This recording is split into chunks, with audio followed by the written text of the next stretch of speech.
આપણી સાથે વાત કરવા કોંગ્રેસ આગેવાન પૂર્વ ધારાસભ્ય લલિત વસોયા જોડાયા છે। લલિતભાઈ, શું કહેશો ચૂંટણીને લઈને? ગોંડલ નાગરિક સહકારી બેંકની ચૂંટણી ઉપર અત્યાર સુધી ભારતીય જનતા પાર્ટી સરમુખત્યારશાહીની રીતે શાસન કરે છે।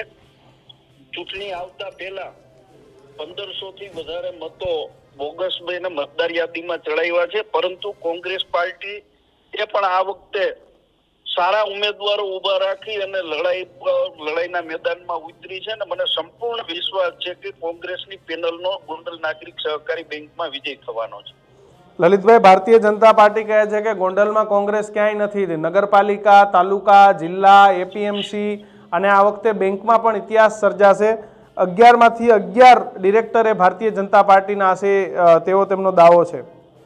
કિશનભાઈ, આજ રાતે પરિણામ આવી જશે। હું આપને સામેથી રિંગ કરીને કહીશ કે ગોંડલ નાગરિક સહકારી બેંકનું પરિણામ તમે જુઓ।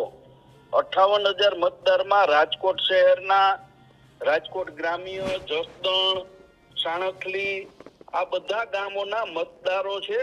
અને ગઈ ચૂંટણીની વાત કરું તો તમે એમ કહો છો કે ભાજપનું શાસન એકહથ્થું શાસન હતું, ત્યારે રમેશભાઈ ધડુક પણ ચૂંટણી લડતા હતા, જયંતિભાઈ ઢોલ પણ ચૂંટણી લડતા હતા। આ વખતે એ બે નથી, અને એ સંજોગોમાં એ સમયની અંદર પણ 3 બેઠક ઉપર કોંગ્રેસનો વિજય થયો। લલિતભાઈ, ગઈ વખતે પણ અમે તાકાતથી લડ્યા હતા। યતીશભાઈ સિવાય કોંગ્રેસમાં તમે કે અન્ય લોકો કેમ પ્રચારમાં ક્યારેય ખુલ્લીને જોવા નથી મળ્યા? કિશનભાઈ, આપને ખ્યાલ ન હોય તો કહું કે જસદણ, સાણખલી અને ગોંડલ આ ત્રણેય જગ્યાએ લલિત વસોયા જિલ્લા કોંગ્રેસના પ્રમુખ તરીકે 3 દિવસ સુધી પ્રચાર કાર્ય અમે કર્યું છે, પ્રવાસ કર્યો છે। અને આ મારા સિવાયના પણ રાજકોટના અમારા આગેવાનો હોય તો એ રાજકોટની અંદર મહેનત કરે છે, જસદણની અંદર ભોળાભાઈ ગોહિલ હોય, અવસરભાઈ નાકિયા હોય, સુરેશભાઈ છાયાણી હોય, ધીરુભાઈ છાયાણી, આ તમામ લોકો એ પણ ત્યાં મીટિંગો અમે કરીને કાર્યક્રમ અમે કર્યા છે।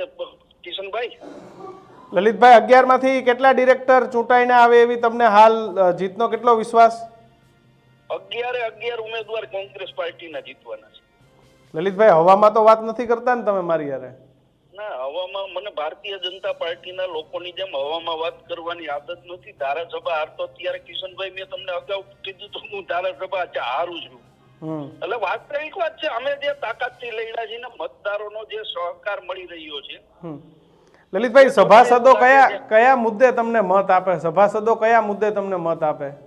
સભાસદો નાગરિક સહકારી બેંકનો જે ગેરવહીવટ થયો છે એ પ્રજા જાણે છે, અને પ્રજા એના હિતની અંદર, કારણ કે આ આર્થિક બાબત છે ને એના હિતનું પણ વિચારતી હોય, એ પ્રજા વિચારીને મતદાન કરવાની છે। કિશનભાઈ, આપને કહું કે 58,000 મતદારમાંથી ગયા વખતના તમે આંકડા મેળવી લ્યો। અમારી પેનલ 120 મતથી લઈ, અમારા 3 ઉમેદવાર જીતા હતા, 120 મતથી લઈ અને 144 મત લગી અમે હાર્યા છીએ। અમે મોટા મતે હાર્યા નથી। આ વખતે બેંકનું ચેરમેન પદ એ કોંગ્રેસના ફાળે આવે એવું લાગે છે તમને? 100% જીતશું તો કોંગ્રેસના જ ફાળે આવશે ને, અને જીતવાનો વિશ્વાસ છે। ગણેશ ગોંડલ જેલમાંથી ચૂંટણી લડે છે, એ મુદ્દો તમારો લાગે છે કે પ્રજા સ્વીકારશે? કારણ કે એ મુદ્દે તમે ખૂબ પ્રચાર કર્યો યતીશભાઈ અને કોંગ્રેસે। જો મારી વાત સાંભળો, જેલમાંથી ચૂંટણી લડે છે એ વાસ્તવિક વાત છે, અને ગોંડલની પરિસ્થિતિ એ ધારાસભાની ચૂંટણી હોય, લોકસભાની ચૂંટણી હોય કે બીજી ચૂંટણીઓ હોય, ત્યાં કઈ રીતે અને કઈ માહોલમાં ચૂંટણી લડાઈ છે એ ચૂંટણી પંચ પણ જાણે છે। અને છતાંય કોંગ્રેસ પાર્ટીના ત્યાં 11 ઉમેદવાર લડતા હોય અને તાકાતથી લડતા હોય, તો તમે વિચારી શકો છો કે કોંગ્રેસ ત્યાં કઈ તાકાતથી લડે છે। લલિતભાઈ, ખૂબ ખૂબ આભાર, ને રાતે 12 વાગે પાછો તમને ફોન કરીશ। આ ફોનમાં આપણે ભેગા થશું। ખૂબ ખૂબ આભાર લલિત।